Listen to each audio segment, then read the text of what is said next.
Operation بنیان مرصوص میں پاک بحریہ کے کردار کو خراج تحسین پیش کرنے کے لیے وزیر اعظم شہباز شریف ایک روزہ دورے پر کراچی پہنچ گئے ہیں۔ کراچی ایئرپورٹ پہنچنے پر وفاقی وزیر تعلیم ڈاکٹر خالد مقبول صدیقی نے وزیر اعظم کا استقبال کیا۔ وزیر اعظم شہباز شریف آپریشن بنیان مرصوص میں کردار ادا کرنے والے پاک بحریہ کے جوانوں اور افسران سے ملاقات بھی کریں گے اور بھارتی بحریہ کے جارحانہ عزائم ناکام بنانے پر پاک بحریہ کو خراج تحسین بھی پیش کریں گے۔ اس موقع پر وزیر اعظم شہباز شریف پاک افسران اور جوانوں سے خطاب بھی کریں گے۔ اسی تمام تر موضوع پر بات کرنے کے لیے ہمارے ساتھ ہمارے گیسٹ بھی موجود ہیں۔ بیورو چیف کراچی شعیب برنی، بہت شکریہ آپ کے وقت کا۔ شعیب برنی، کہیے گا کیا مصروفیات رہیں گی وزیر اعظم شہباز شریف کی اور کیا اہم ملاقاتیں ہونے جا رہی ہیں؟ جی دیکھیں، جس طرح سے یہ مارکہ حق اور جو آپریشن ہے اس میں جس طرح سے پاکستان نے کامیابی سمیٹی ہے، تو اس میں جو نیوی تھی کیونکہ وہ بہت زیادہ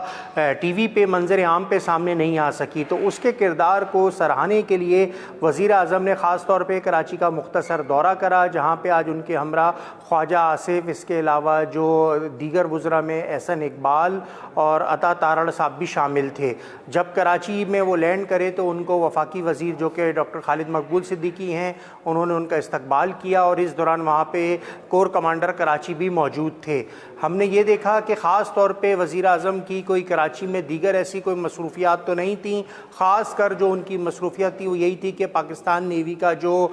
پورٹ ہے، جہاں پہ ڈاک یارڈ، جہاں پہ ان کے اثاثے موجود ہیں، وہاں پہ انہوں نے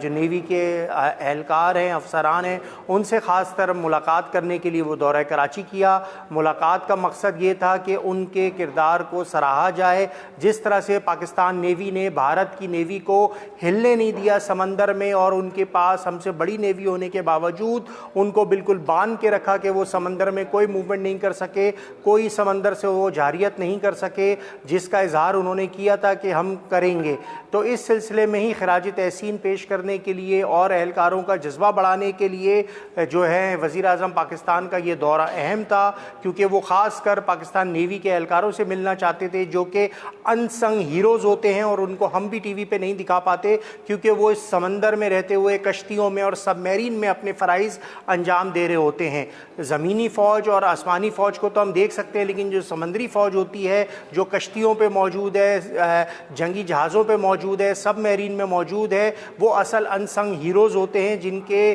حوالے سے جن کو ٹریبیوٹ پیش کرنا بہت ضروری تھا اور ان کا جذبہ حوصلہ بڑھانا بھی ضروری تھا۔ تو اسی سلسلے میں وزیر اعظم نے مختصر کراچی کا دورہ کرا ہے، جو کہ ایک اہم نوعیت کا دورہ ہے۔ اچھا، یہ بھی بتائیے گا شعیب، کہا جا رہا ہے کہ سیاسی قیادت سے بھی میل ملاقاتیں ہوں گی، کیا امپورٹنٹ باتیں ہیں جو زیر غور آئیں گی اور کون کون سی اہم ملاقاتیں ہیں جو سیاسی قیادت میں کی جائیں گی؟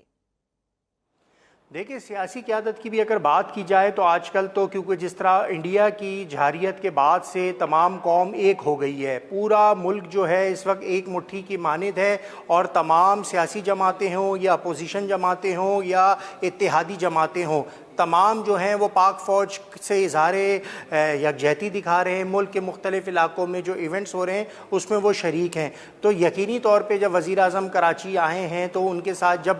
کور کمانڈر کراچی نے ان کا استقبال کیا، وہاں پہ پاک فضائیہ کے افسران بھی تھے، انہوں نے ان کو خیر مقدم کہا، تو ان کی ملاقاتیں اس حوالے سے اہم ہیں۔ اچھا، جس طرح سے یہ جو ملاقاتیں جب ہو رہی ہیں تو اس سلسلے میں کوئی ابھی تک کوئی سیاسی میل ملاپ جو ہوا ہے وزیر اعظم کا، اس کے حوالے سے تو ابھی تک کوئی آفیشیل خبر نہیں جاری کی گئی ہے۔ تاہم یہ ضرور ہے کہ جس طرح وہ کراچی آتے ہیں تو ان کی سیاسی ملاقاتیں ضرور ہوتی ہیں۔ اب جب سیاسی ملاقاتیں ہوتی ہیں تو اس میں جو اتحادی جماعتیں ہوتی ہیں ان سے بھی ملاقات ہوتی ہے۔ جس طرح خالد مقبول صدیقی تو خود ان کو ایئرپورٹ پہ استقبال کے لیے موجود تھے جب وہ صبح کراچی پہنچے ہیں، وہاں کی سیاسی قیادت سے بھی میل ملاقاتیں ہوں گی۔ بہت شکریہ شعیب برنی وقت دینے کے لیے۔ اور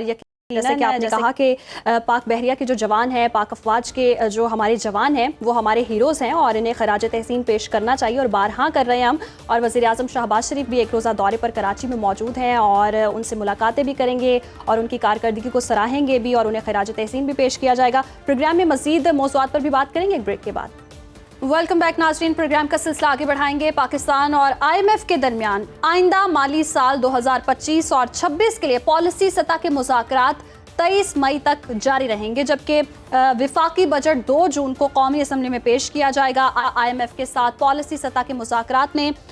ٹیکس اصلاحات ہیں اور اخراجات میں کمی اور قرضوں کی ادائیگی کے امور جو ہیں وہ زیر بحث آئیں گے۔ IMF نے آئندہ مالی سال کے لیے مجموعی آمدن کا ہدف 20 کھرب روپے رکھنے پر زور دیا ہے، جبکہ رواں مالی سال یہ آمدن تقریباً 17.8 کھرب روپے رہی ہے۔ بات کرنے کے لیے ہمارے ساتھ موجود ہیں ماہر معیشت ڈاکٹر ندیم الحق صاحب، بہت شکریہ آپ کے وقت کا۔ سر کہیے گا، یہ تو ہم بہت عرصے سے کوشش کر رہے ہیں کہ ٹیکس اصلاحات جو ہیں وہ بہتر ہو سکیں اور اخراجات میں کمی آ سکے اور قرضوں کی ادائیگی ہو سکے، تو آپ کو لگتا ہے یہ مذاکرات کامیاب ہوں گے اور یہ سارا کچھ جو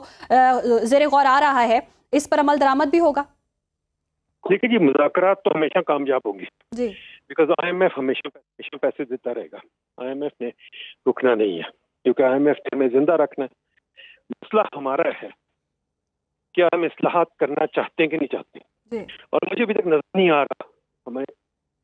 اس کیپیسٹی کا ہم اصلاحات کرنا چاہتے ہیں۔ اصلاحات صرف یہ نہیں کہ آپ ٹیکس بس خرچے کیا کر رہے ہیں۔ پچھلے سال میں IMF کے پروگرام ہوتے ہوئے ہم 20 سے 25 ایجنسیز بنائی سے بھی زیادہ، بہت زیادہ نئی ایجنسیز بنائی ہیں، بہت زیادہ بندے ہم کوشش کر رہے ہیں ہائر کرنے کی۔ کیوں اتنے بندے ہائر کر مجھے کوئی بتا دے، جبکہ ہماری آلریڈی حکومت بہت بلوٹڈ ہے، پر روز اخبار میں اشتہار دیکھیں آ رہے ہوتے ہیں۔ نمبر 2، ہم نے ابھی تک جو سبسڈی کا نظام ہے ٹھیک نہیں کیا، ہم نے ابھی تک جو ٹیکس ایکسپینڈیچر کا نظام ٹھیک نہیں کیا، ہم نے ابھی تک اپنی پالیسی میکنگ کا انرجی کا جو نقصان گیس اور بجلی دونوں میں اس کا کوئی بندوبست نہیں کیا۔ تو میرا خیال ہے بہت راحت کی ضرورت ہے۔ بجٹ میں نے کہا جی اصلاحات ہوں گی کہ نہیں ہوں گی، حکومت تو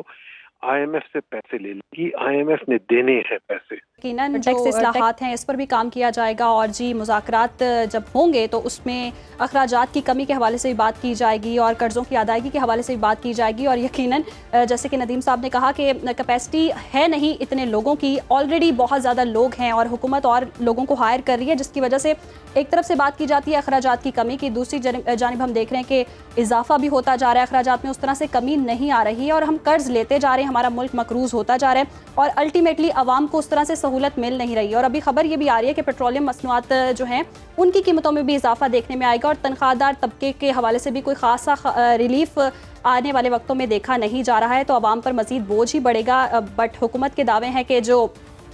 معیشت ہے وہ بہتری کی جانب گامزن ہے، ہم دعا گو ہیں کہ ایسی پالیسی بنے کہ ہماری معیشت جو ہے وہ مستحکم ہو سکے۔ آگے بڑھتے ہیں جی، پشاور کی بات کرتے ہیں۔ پشاور میں گھریلو تنازع پر ملزموں نے گھر میں گھس کر اندھا دھند فائرنگ کر دی، جس کے نتیجے میں ایک ہی خاندان کے 6 افراد جاں بحق ہو گئے اور فائرنگ سے ایک خاتون بھی